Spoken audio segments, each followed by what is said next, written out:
Om Namah Shri Yatirajaya Vivekananda Surrey Satchit Sukha Swarupaya Swami Paharine.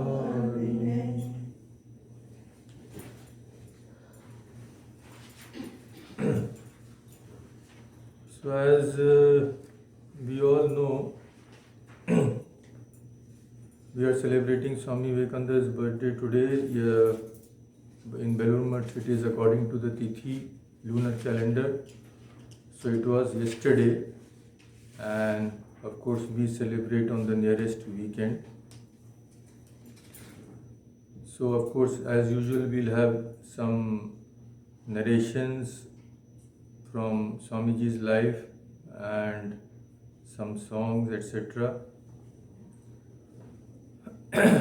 So I have selected a slightly different kind of topic for today's narration. We have all heard of Swami Vivekananda, the dynamic monk. Tremendous spiritual power manifested through him, how he mesmerized the whole audience of the Parliament of Religions. Then again in India, he created such a tremendous wave of enthusiasm by the great power which was manifested in him. Sri Ramakrishna himself had transferred that power. But today we will have a glimpse into a completely different side of Swamiji, which many people don't even know which existed. That was his loving heart, his great compassion. So many beautiful incidents are there regarding that. One by one, we will see those. First, let us sing the hymn. It is on the sheets given to you. This hymn was composed by none other than Swami Saradananda ji, another disciple of Sri Ramakrishna. We have chanted this many times, so most of you know.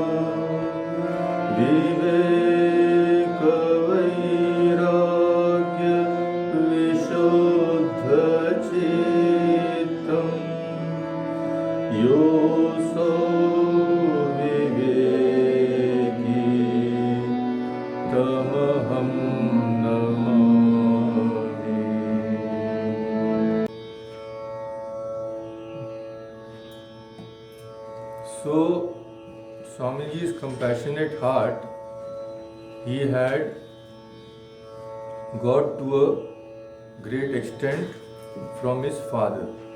Vishwanath Datta, we know he was a well-established lawyer. So, aside from his intellectual achievements, the father of Swamiji, Vishwanath, was endowed with many qualities that endeared him to all. In whatever situation he might have been, he never lost the nobility of his nature.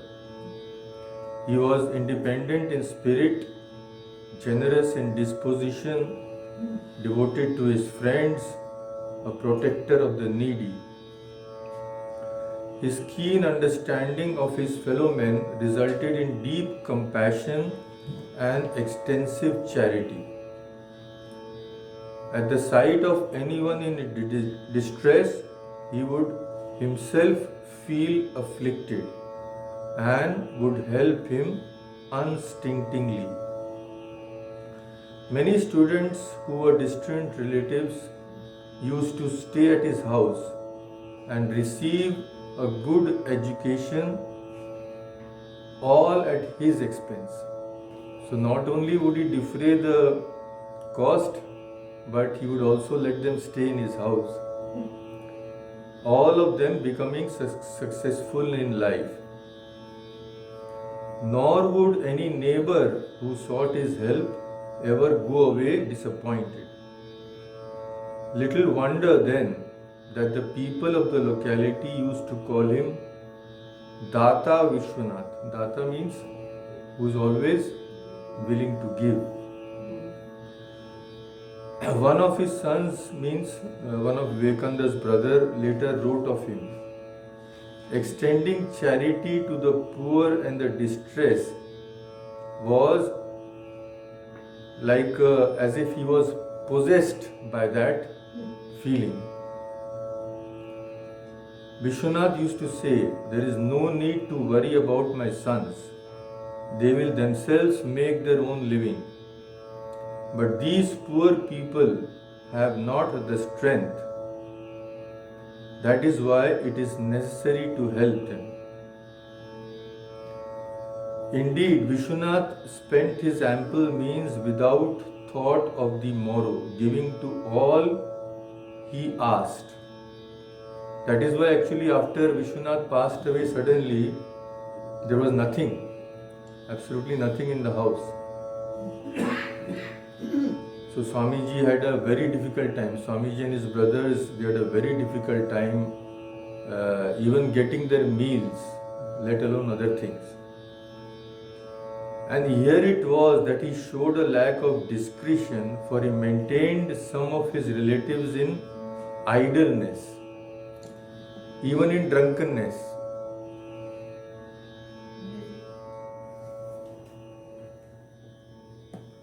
So people at his expense used to be drunk, let it be, it's okay now. Yeah. And they used to idle away their time, still he used to help them. So Naren, his son, one day criticized his father for this, that bestowing charity upon such worthless persons. So when Naren said, you are helping these people, they are simply good for nothing, they are drinking away your money. Then Vishwanath said, how can you understand the great misery of human life? When you realize it, you will sympathize with the poor creatures who try to forget their sorrows in the momentary oblivion obtained through intoxicants. So, such a tremendous heart, he never turned away anybody, even knowing sometimes that his hard-earned money would be wasted, but just out of compassion. He was similar to our Ishwar Chandra Vidyasagar in this respect. So, before we proceed, we can have one song. Jaya Vireshwara Viveka Bhaskara Jaya Jaya Shri Vivekananda Jaya Vireshwara Viveka Bhaskara Jaya Jaya Shri Vivekananda Indu Nibhanana Sundara Lochana Indu Nibhanana Sundara Lochana Vishwamanava Chiravandya Jaya Vireshwara Viveka Bhaskara Jaya Jaya Shri Vivekananda. So let us go to the right in the beginning, when Swami Vivekananda's compassionate heart, we get so many incidents regarding that when he was very young.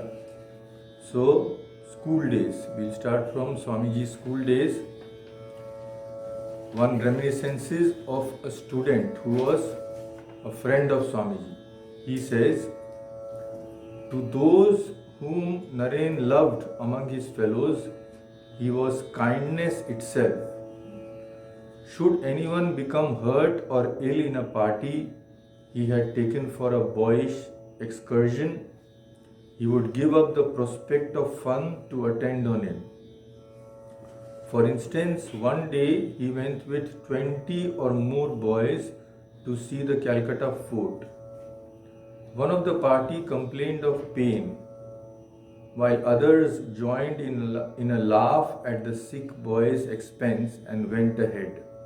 You know, young boys generally they are not so feeling. Left alone, the boy sat down on the ground, his pain growing worse.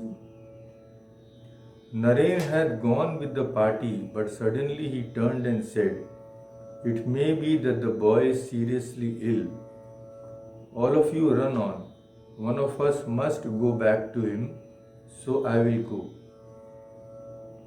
So Narendra retraced his steps and he saw that the boy had been overtaken with fever.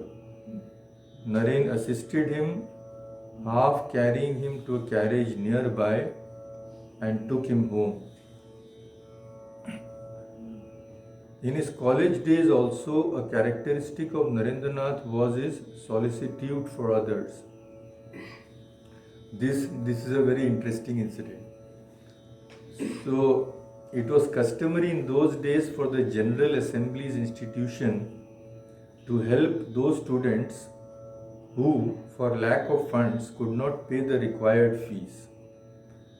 There was also provision for exemption from college dues in special cases. But the need of an application for funds or for exemption had to be substantiated before the boy's name could be put on the free list. So the boys had to give a application through someone. Only if that person passed you could you get that exemption. So one person was in charge of this, making it free. So he had a lot of power. So Rajkumar, a senior clerk, was in charge of making decisions in such matters.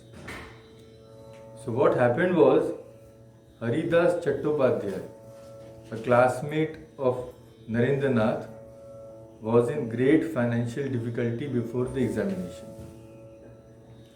He could not pay the accumulated college dues, nor was it easy for him to pay for the examination.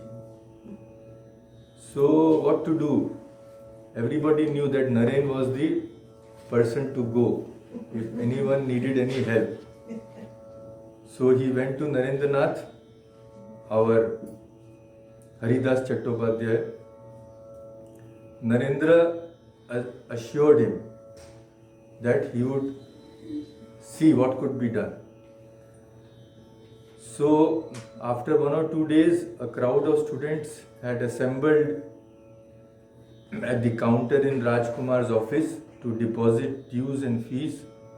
So Narendranath went to Rajkumar to make a plea on his friend's behalf. So he said to Rajkumar, "Sir, Haridas is incapable of paying his dues. Will you kindly exempt him? If you send him up for the examination, he will pass with credit. But if you don't show him leniency, he will be in a very difficult position." So Rajkumar, as you know, people in power, what they do. So Rajkumar told our Naren that you need not give me any teaching. You better oil your own machine. So in Bengali there is an expression that Nijer chakai tel dao, means you look after yourself. I won't send him up unless he pays his dues. Thus rebuffed, Narendranath left the place and his friend was naturally disappointed. But Narendranath consoled him saying, why are you giving way to despair? That old man is like that. I'll tell you, don't worry, I will find a way out. So now what to do? After college hours, Narendranath did not return home. He knew that Rajkumar had a bad habit. What was that? He used to smoke opium. Ooh. So now Narendranath began searching for the opium smoking den to which Rajkumar he knew would go. So as the darkness of the evening gathered, he saw Rajkumar slowly in the darkness. He's going towards that den. So immediately Narendranath suddenly appeared before him and stood in his way. Rajkumar thought, from where this fellow has come at such a place and time. But Rajkumar kept his nerve and said, "What's the matter, Datta? You are here?" So Narendranath again presented his plea on behalf of Haridas. And of course added that if the request was ignored, what would happen? Everybody would come to know about what Rajkumar did after darkness fell. So Rajkumar immediately said, "Well, my dear, why are you so angry? What you want will be done. Can I ever ignore your request?" So he conceded that all the dues of Haridas would be remitted. Only he could give the examination fees. So Narendranath agreed to this and took leave. So early next morning before sunrise, Narendranath went to Haridas's house to give him the good news. And after knocking at the door, sang the song, "In this pure dawn, meditate on Brahman of incomparable glory. Behold the newly risen sun, the light of its lovely face showing on the mountain top." This is a Brahmo song. As far as I remember, it is written by Dwijendranath. So this song he sang, and from this itself we can make out that even in the college days, Swami Vivekananda was so much in touch with these spiritual songs. Then he said to Haridas, "Come, be of good cheer, your work is done. You will not have to pay the college dues." And he narrated the incident of the previous evening with all his mimicry and dramatic skill and raised a storm of laughter. Yeah. So I have thought of singing one more song, but I think I should give it a rest here. This is some sort of some viral song going on. Many people are here. So now let us go to the reminiscences of Thakur's disciples, monastic disciples, Mahapurush Maharaj and all these people. So now we go to from Naren, we jump straight to the great Swami Vivekananda. And I will narrate what some of the direct disciples have told about Swamiji's loving heart. First, Mahapurush Maharaj, Swami Shivananda, he said, "Many incidents bear testimony to the fact that from his very childhood, Swamiji used to feel intensely for others. After the death of his father, his family was in dire straits. Swamiji's friends greatly appreciated his many good qualities and tried to help him financially, some of them even keeping it anonymous. But many times, returning home after somehow earning a little money, Swamiji would meet a needy friend on the way. Knowing fully well that what little he had in his pocket would provide his family's next meal, there was nothing else, Swamiji would nevertheless give that money to the friend and go home empty handed. When his mother would ask whether he had got any money, Naren would say, "Not today. Please manage somehow." Such incidents were frequent. Just imagine. Then, one day at the Kashipur Garden House, Swami Yogananda said to Swamiji, "A lady of our village is very poor and has become a widow. She has her children to look after and there is no one to support her. She'll be in big trouble if she doesn't get at least 30 rupees immediately." That time 30 rupees was a big sum. This pained Swamiji greatly. Most of us were students and nobody had much money. However, Swamiji knew that I had a savings account. I means Mahapurush Maharaj. He came to me and said, "Brother Tarak, you are a monk. What do you need money for? That poor lady has a great need for 30 rupees. Please take that much out of your account and send it to her. We'll certainly help her however we can." I withdrew the required amount and handed over to Swamiji, who immediately sent it to Swami Yogananda for the lady. Then another few incidents narrated by Swami Turiyananda.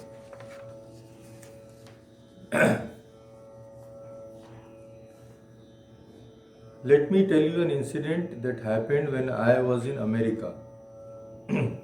So Turiyanandji and Sardanandji and Abhedanandji, you know that Swamiji had sent them, and of course later also Trigunatitanandji. All these people, disciples of the Master, had worked in America. The longest was Swami Abhedananda. He spent many years here. So Turiyanandji tells us this. Let me tell you an incident that happened when I was in America. I was then staying in Montclair, New Jersey at Mrs. Wheeler's residence. So this incident shows Swamiji's broadness of heart. So all this, copyright business, that it is my, you can't reproduce, if you have to give me money, all these things. So here see how broad Swamiji's heart was. So Turiyanandji says, "I heard that a middle-aged American was teaching pranayam. She would give 2 lessons and charge a hefty amount. She introduced herself as Swami Vivekananda's student, although most probably Swamiji had not even heard of her. So Mrs. Wheeler invited her to her home to meet me.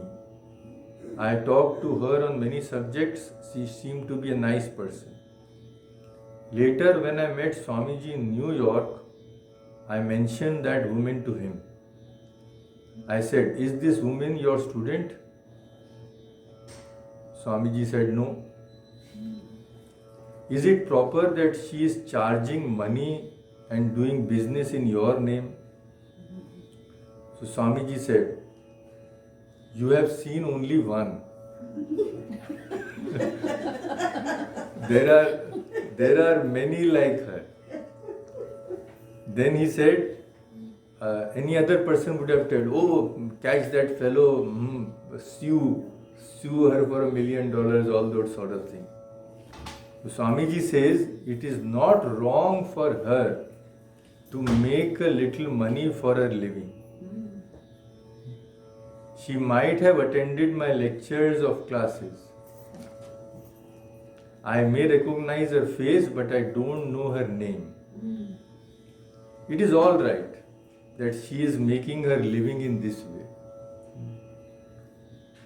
The way Swamiji expressed his compassion and sympathy for the woman made me feel embarrassed. This Swami Turiyananda is telling. That seeing Swamiji's broadness of heart, I felt embarrassed. Swamiji's Catholic feeling is unparalleled. That is why he is so great. Then another incident, very touching incident, same Swami Turiyananda says, I vividly remember some remarks made by Swamiji just before he left for America. That was the first time, Parliament of Religions. The exact words and accents and the deep pathos with which they were uttered still ring in my ears. He said to Turiyananji, Brother, I am still unable to understand anything of your so-called religion. Then, with an expression of deep sorrow on his countenance, an intense emotion shaking his body, he placed his hand on his heart and added, But my heart has expanded very much. I have learnt to feel. Believe me, I feel intensely indeed. His voice was choked with feeling. He could say no more. For a time, profound silence reigned, and tears rolled down his cheeks. We should remember that this is not an ordinary people like you and me. We just a little emotion and we are overwhelmed. But these people have a tremendous capacity for controlling those emotions. Still, that Swami Vivekananda could not control his feelings. So we can imagine what he must have felt. Then Turiyananji writes, Are not these, I thought, the very words and feeling of Buddha? I could clearly perceive that the sufferings of humanity were pulsating in the heart of Swamiji. His heart was a huge cauldron in which the sufferings of mankind were being made into a healing balm. So as if some huge vessel is there, all the sufferings are being poured there, and Swamiji is making into a sort of healing balm. Then another incident by Turiyananji only. I came to see Swamiji at Balram Bose's house. Balram Bose's house, you know, Balram Mandir. It is now a center of the Ramakrishna order.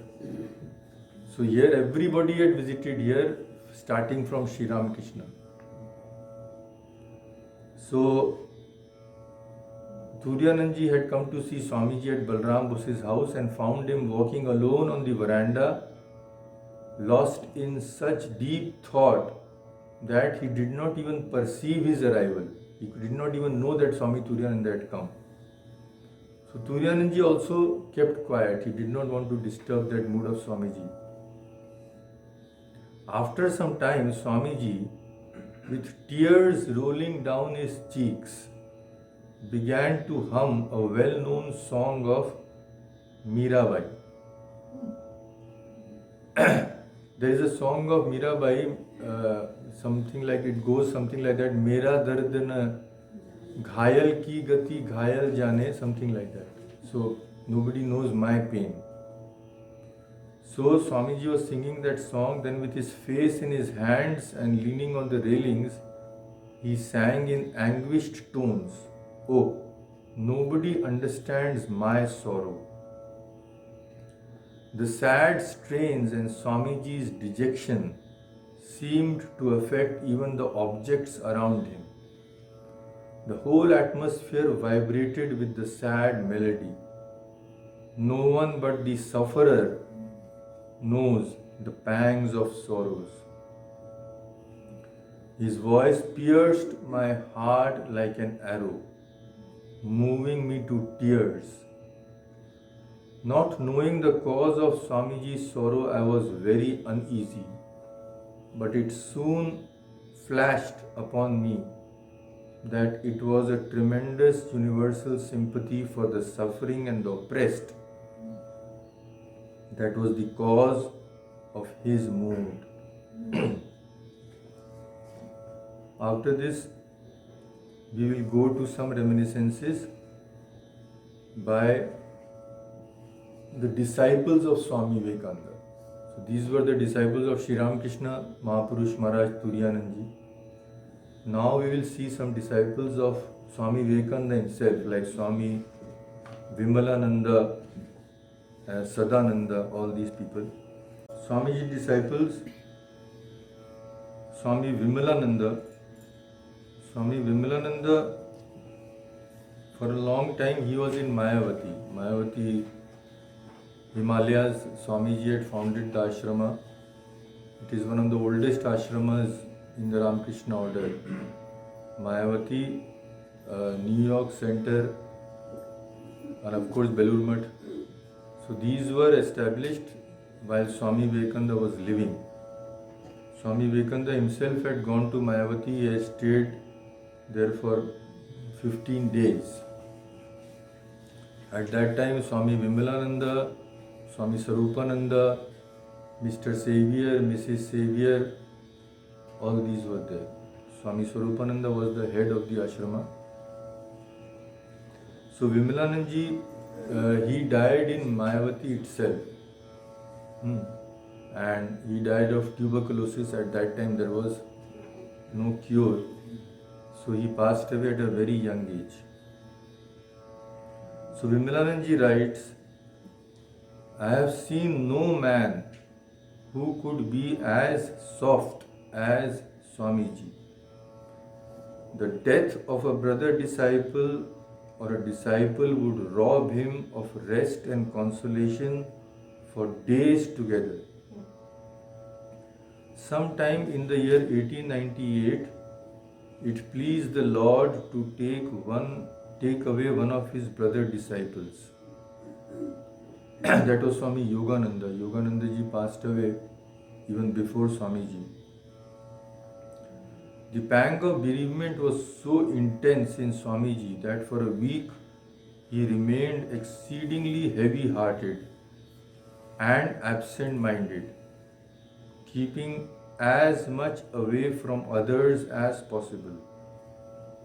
On the evening of the 7th or 8th day, he came to the shrine room of Belur Math and began to talk to those that were present there like a simple child. I did not come to the shrine all these days because I was angry with my master for having deprived me of my dear brother. I love them so much because I have lived longer and more intimately with them than even with my very own brothers. But why should I be angry with my master? Why should I expect that all things will be ordained according to my wishes? And why should I be sad at all? Am I not a hero? My master used to say, laying his arm upon my shoulder, Naren, you are a hero. The very sight of you inspires me with courage. Yes, I am a hero. Why should I then give way to grief? Vimalanandji writes further, ask each one of his disciples, American or English, Bengali or South Indian, and you will hear the same thing from all, that their hearts were won by Swamiji's wonderful love and sympathy. Swamiji's marvelous intellectual powers no doubt evoked the awe of all, but this awe would have kept at a distance all unintellectual people like myself and would have proved more a barrier than a help to them to come in direct touch with him and drink from the fountain of his soul. Heaps of instances could be cited to show Swamiji's wonderful heart.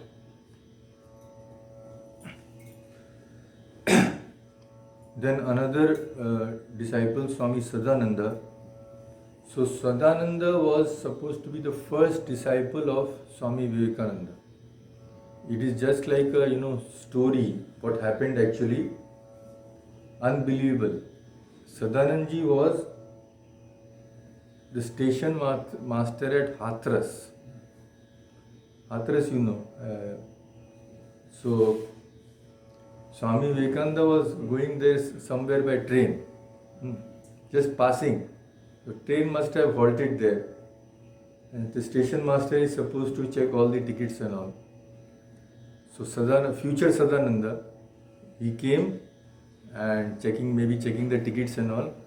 So he saw Swamiji, and he wrote that Swamiji's eyes, there was such a tremendous power that it completely mesmerized me. Just imagine, he had talked just a few words or something, nothing, he knew nothing about Swami. Immediately, maybe after exchanging a few words with Swami Vivekananda, immediately he decided that he will renounce the world. He will become a monk and follow Swamiji. So he first told Swamiji that you cannot go any further, you have to come and stay at my house. So Swamiji remonstrated, but he wouldn't listen. So he brought Swamiji to his house. Swamiji stayed for a few days, then Swamiji wanted to go. He said, Swamiji, I am not letting you go. If you go, I am also going with you. So Swamiji said, okay, what to do? Such a persistent disciple. Now Swamiji was wandering in those days all over India. So for him it was nothing. He was a superman, so to say, physically as well as spiritually. But Sadananda wanted to follow him, but it was not easy. He was a station master, sitting at his desk most probably all day long. His body could not take up that tremendous strain, traveling without any support. Just imagine. So, without the help of Swamiji, he said he would probably have died on the way. So, how Swamiji helped him, just a few incidents we will see. They were wandering at one time in the Himalayas. So poor Sadananda, he is not used to all this hardship. Once in our wanderings in the outlying districts of the Himalayas, this Sadananda is writing, I fainted from hunger and thirst. How great was Swamiji's love for me. He carried me and thus saved me from certain death. Another time we had to cross a mountain river which was very dangerous to ford because of its swift current and slippery bed. At each step there was the possibility of slipping, and even one slip meant certain death. Mountain rivers, where it will take you, nobody knows. So what to do? Then there was one horse. Somebody had lent them a horse for the journey. So generally what is the custom in India? That a disciple will walk and his guru will be on the horse. Here it was just the opposite. I was seated securely on the horse, while Swamiji, endangering his own life, held its reins and led it across the hazardous river, the tremendous river, swift current.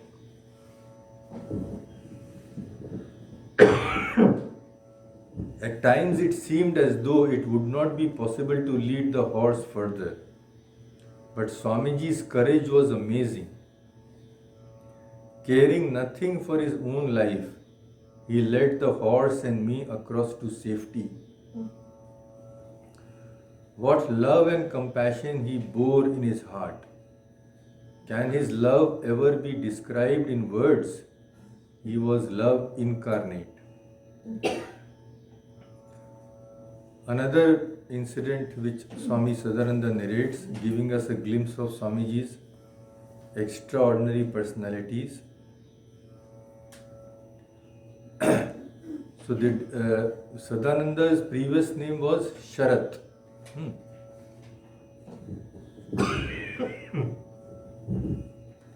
So the difficulties faced by Sharat, totally unaccustomed to these hardships, in traversing the rugged mountain paths can well be imagined. So Sharat had left his home with Swamiji. He was not going to come back. So naturally, he had a small bag on his, what is called Buriya Bistar, he had with him on his back. So Sharat was carrying on his back a bundle containing his few belongings. Now Swamiji was walking at a very fast pace, but Sharat, with the weight of his bundle, found it difficult to keep with him. So Sharat was wearing shoes also, and those were heavy shoes. So Sharat thought that maybe if I remove my shoes and put them in the bundle, I will find it easier to walk.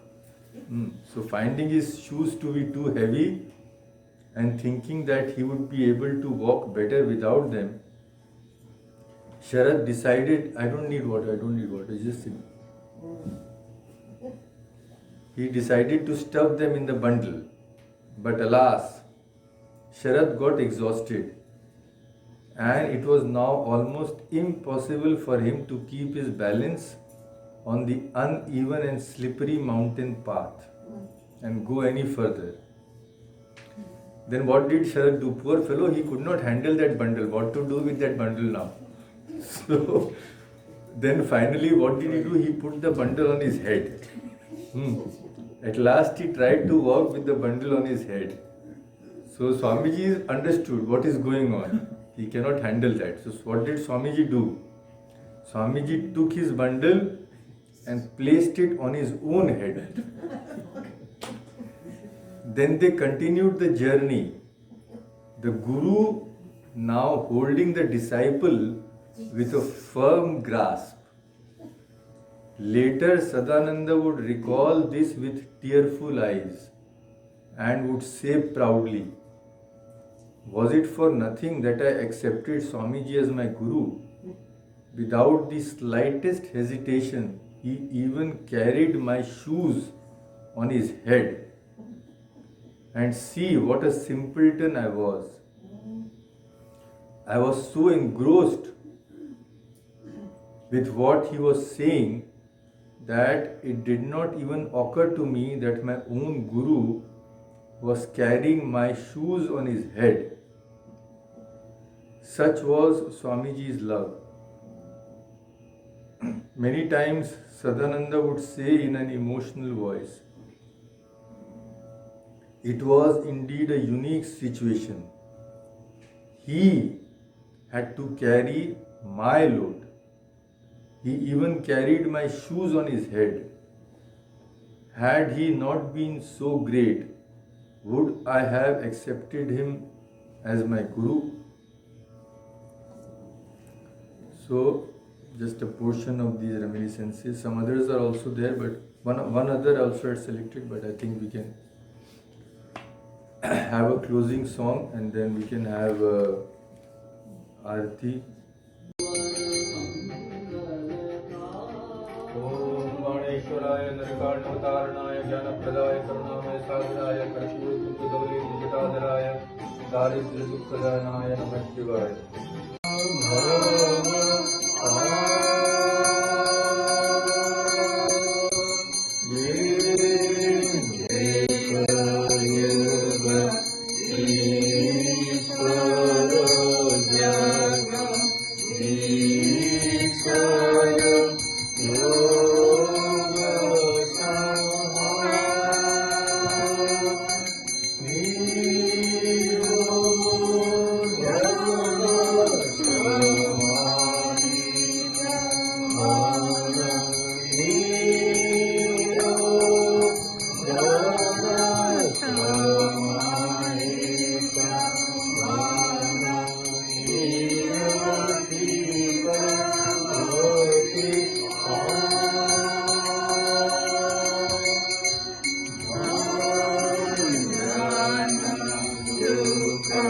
Prabhu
Prabhu